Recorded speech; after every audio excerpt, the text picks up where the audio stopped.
I spent 100K on this two Rolex, and I'm gonna show you why it's actually cheaper than the Apple Watch that you have right now. So the first one is the Rolex Rose Gold Daytona with diamond dowel and the rubber oyster strap. So such a beautiful watch. Now the second watch is more of a common one. It's a GMT Master 2 nicknamed Root Beer, the two-tone with stainless steel and rose gold again. I just like rose gold for some reason, but again, also another beautiful watch, a lot lighter than the previous one. Now reason number one why I decided to go ahead with this purchase is that it's not really a purchase, it's an investment, guys. The relationship between you and your Rolex is like an investor and an asset.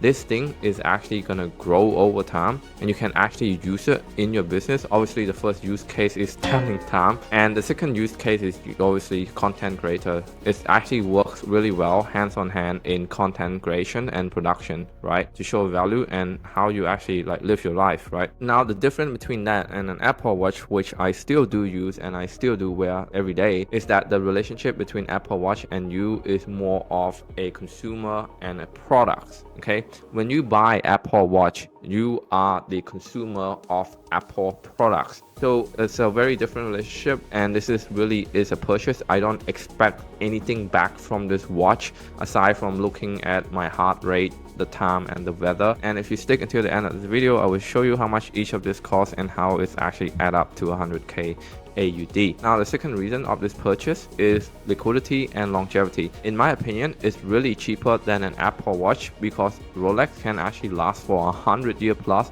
with proper care. Now if you use smartwatch before, I have run through 4 of this in just 4 years. Smartwatch will die automatically because they're using lithium battery. So it doesn't matter how much you take care of them, they will die anyway because the battery is not gonna last forever, and it's just not worth your time to replace the battery or just buy a new one. This watch, actually you have to maintain, you have to go service it every 10 to 8 years, which is not often at all. Like, you know, every decade you just have to like go to the shop and get it serviced once, and it's so much more beautiful and it's gonna last for a lifetime, and you can pass it on to your children, grandchildren, or even great-grandchildren. Okay, so if you do the math properly, where this one you have to buy every year or every 2 years, and this one you just have to buy one time and it's just gonna last you 3 generations, it's a no-brainer. The Rolex is actually more cheaper than Apple Watch if you actually think about long term. Now the other point that I want to make is liquidity. Your money in this watch is absolutely 100% liquid. Rolex is a well-known brand, and Dubai, Bali, Bangkok, Ho Chi Minh City, like there's a lot of wealthy people and millionaires in this city, and there's definitely a buyer market for this, because I know it myself. I spent the last 1.5 years trying to buy a Rolex until I got my hands on this one, which is classified as very, very rare. The Daytona in general is very, very rare, let alone having the diamond dial. So it's a very good looking watch, and liquid aside, this watch will go up in value every year, just like the S&P 500. So it's pretty much just like a mutual fund, but you can wear, have fun with it, and use it every day. In fact, there's actually data out there that will show Rolex watch will actually outperform mutual fund in the last 5-10 years. But again, this is not a financial channel or a financial advice. So just take what I say and go on with your life with it, okay? The third reason is the environmental and the connection effect. Now, one of my favorite quotes from Cody Sanchez is that the best ROI from your purchase is buying a business class on a plane.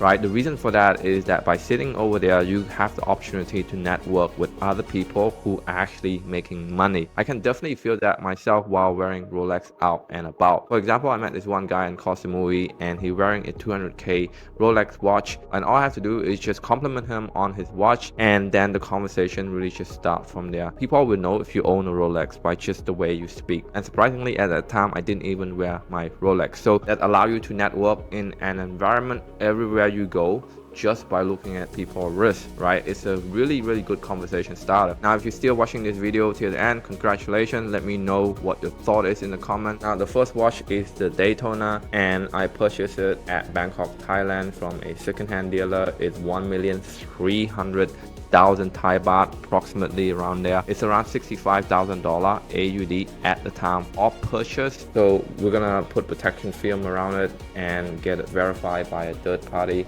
So those costs all come to play when it comes to the final purchase price. Now the second one is a lot more affordable, but not that kind of affordable. It's still 500,000 Thai baht, around, I would say around 30,000 AUD at the time of the purchase. Again, we're gonna put protection film around it and get it verified by third party with certificates and all that stuff. So round and round is 100k of what I spent. I don't regret it, and these are the lessons that I learned from spending 100k on Rolex. So hopefully you like this video, give it a thumbs up, and if you have any questions, drop it down in the comment. I do look and answer to every one of them. Otherwise, I'll see you on the next one.